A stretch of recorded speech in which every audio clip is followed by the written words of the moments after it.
बच्चों, कक्षा 9 के हिंदी विषय के अंतर्गत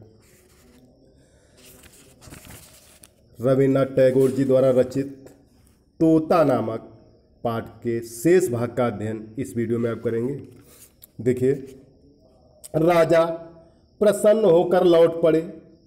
ड्योढ़ी को पार करके हाथी पर सवार होने ही वाले थे कि पास के झुरमुट में छिपा बैठा निंदक बोल उठा। कौन बैठा था? निंदक, बुराई, दूसरों की बुराई करने वाला। महाराज, आपने तोते को तो देखा भी है। राजा चौंके, बोले, अरे हाँ, यह तो मैं बिल्कुल भूल ही गया था। तोते को तो देखा ही नहीं। लौटकर पंडित जी से बोले, मुझे यह देखना है कि तोते को तुम पढ़ाते किस ढंग से हो। पढ़ाने का ढंग उन्हें दिखाया गया। देखकर उनकी खुशी का ठिकाना न रहा। पढ़ाने का ढंग तोते की तुलना में इतना बड़ा था कि तोता दिखाई ही नहीं पड़ता था। राजा ने सोचा, अब तोते को देखने की जरूरत ही क्या है, उसे देखे बिना भी काम चल सकता है। राजा ने इतना तो अच्छी तरह समझ लिया कि बंदोबस्त में कहीं कोई भूल चूक नहीं। पिंजरे में दाना पानी तो नहीं था, थी सिर्फ शिक्षा, यानी ढेर की ढेर पोथियों के ढेर पन्ने फाड़ फाड़ कर कलम की नोक से तोते के मुंह में घुसेड़े जाते थे। गाना तो बंद हो ही गया था, चीखने चिल्लाने के लिए भी कोई गुंजाइश नहीं छोड़ी गई थी। तोते का मुंह ठसाठस भरकर बिल्कुल बंद हो गया था। देखने वाले के रोंगटे खड़े हो जाते।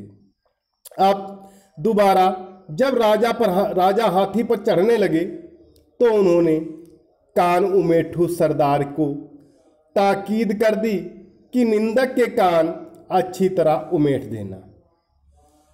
तोता दिन भद्र रीति के अनुसार अधमरा होता गया। अभिभावकों ने समझा कि प्रगति काफी आशाजनक हो रही है। फिर भी पक्षी स्वभाव के एक स्वाभाविक दोष से तोते का पिंड अब भी छूट नहीं रह पाया था। सुबह होते ही वह उजाले की ओर टुकुर टुकुर निहारने लगता था और बड़ी ही अन्याय भरी रीति से अपने डैने फड़फड़ाने लगता था। डैने अर्थात पंख। इतना ही नहीं, किसी दिन तो ऐसा भी देखा गया कि वह अपनी रोगी चोंचों से पिंजरे की सलाखें काटने में जुटा है। कोतवाल गरजा, यह कैसी बेअदबी है। फौरन लुहार हाजिर हुआ, आग, भाथी और हथौड़ा लेकर। वह धम्माधम लोहा पिटाई हुई कि कुछ न पूछिए। लोहे की साकल तैयार की गई और तोते के डैने भी काट दिए गए। राजा के संबंधियों ने हांडी जैसे मुंह लटकाकर और सिर हिलाकर कहा, इस राज्य के पक्षी सिर्फ बेवकूफ ही नहीं, नमक हराम भी हैं। और तब पंडितों ने एक हाथ में कलम और दूसरे हाथ में बर्छा ले लेकर वह कांड रचाया जिसे शिक्षा कहते हैं। लुहार की लुहसार बेहद फैल गई और लुहारिन के अंगों पर सोने के गहने शोभने लगे। और कोतवाल की चतुराई देखकर राजा ने उसे सिरोपा अदा किया। तोता मर गया। कब मरा, इसका निश्चय कोई भी नहीं कर सकता। कमबख्त निंदक ने अफवाह फैलाई कि तोता मर गया। राजा ने भांजे को बुलवाया और कहा, भांजे साहब, यह कैसी बात सुनी जा रही है। भांजे ने कहा, महाराज, तोते की शिक्षा पूरी हो गई है। राजा ने पूछा, अब भी वह उछलता फुदकता है? भांजा बोला, अजी राम राम कहिए। अब भी उड़ता है? ना, कतई नहीं।